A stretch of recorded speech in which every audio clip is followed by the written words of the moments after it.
এক ব্যক্তি মারা যাওয়ার পর তার স্ত্রী আর সন্তান খুব দুর্বিষহ অভাবে দিন কাটাচ্ছিল।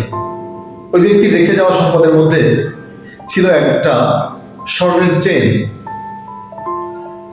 ওই স্ত্রী আর ওই সন্তান দুজনে শহরে গেল ওই ব্যক্তির বন্ধুর দোকানে, গিয়ে বলল, আপনার বন্ধু মারা যাবার সময় একটি স্বর্ণের চেন রেখে গিয়েছে, এই ছাড়া আমাদের তেমন কোনো সম্পদ নাই, আমরা এটা বিক্রি করতে চাই। তখন ওই ব্যক্তির বন্ধু, যিনি স্বর্ণের দোকানদার, তিনি বললেন, এখন স্বর্ণের বাজার খুব খারাপ, খুব নিম্নমুখী, আপনি স্বর্ণের চেইনটা রেখে যান আর আপনার ছেলেকে প্রতিদিন সকালে আমার কাছে পাঠিয়ে দিবেন, ওইখানে বসে থাকবে, আর যখন স্বর্ণের বাজার চড়া হবে, মূল্য বৃদ্ধি হবে, আমি ঠিক সময় মতো যথোপযুক্ত দামে আপনার চেন বিক্রি করে দিয়ে দিব। ঠিক তাই পরের দিন থেকে ওই ছেলে ওই দোকানে আসতে লাগলো। এভাবে কিছুদিন যাওয়ার পরে ওই ছেলে দেখতে লাগলো যে কিভাবে কাস্টমার হ্যান্ডেল করে, ক্রেতাগণকে কিভাবে আকৃষ্ট করা যায়। স্বর্ণের কিছু মাপকাঠি ও কিন্তু ওখানে বসে বসে শিখে গেল।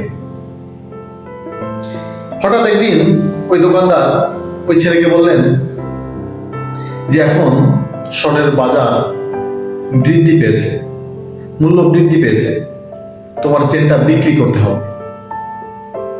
তখন ওই ছেলেটি বলল, না, আমি আমার চেন বিক্রি করতে চাই না, আমি আপনার দোকানে এই কয়দিন বসে অনেক কিছু শিখেছি, স্বর্ণের কাজ সম্পর্কে আমি ধারণা নিয়েছি, কিভাবে কাস্টমার হ্যান্ডেল করতে হয় সেটা আমি শিখেছি, আমি আমার বাবা রেখে যাওয়া সম্পদ বিক্রি করতে চাই না, আমি এই কয়দিন যেটা শিখেছি আমি সেটা বিক্রি করতে চাই, আমি কাজ করতে চাই আপনার দোকানে।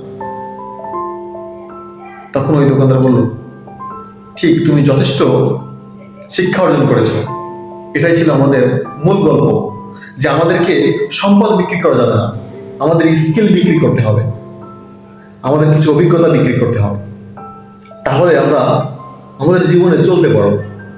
সম্পদ বিক্রি না করে আমাদের স্কিল যদি আমরা ডেভেলপমেন্ট করি, আমরা যদি আমাদের স্কিল বিক্রি করতে পারি, আমাদের যোগ্যতা বিক্রি করতে পারি, তাহলে আমরা সার্থক হব, সফল হব। ধন্যবাদ।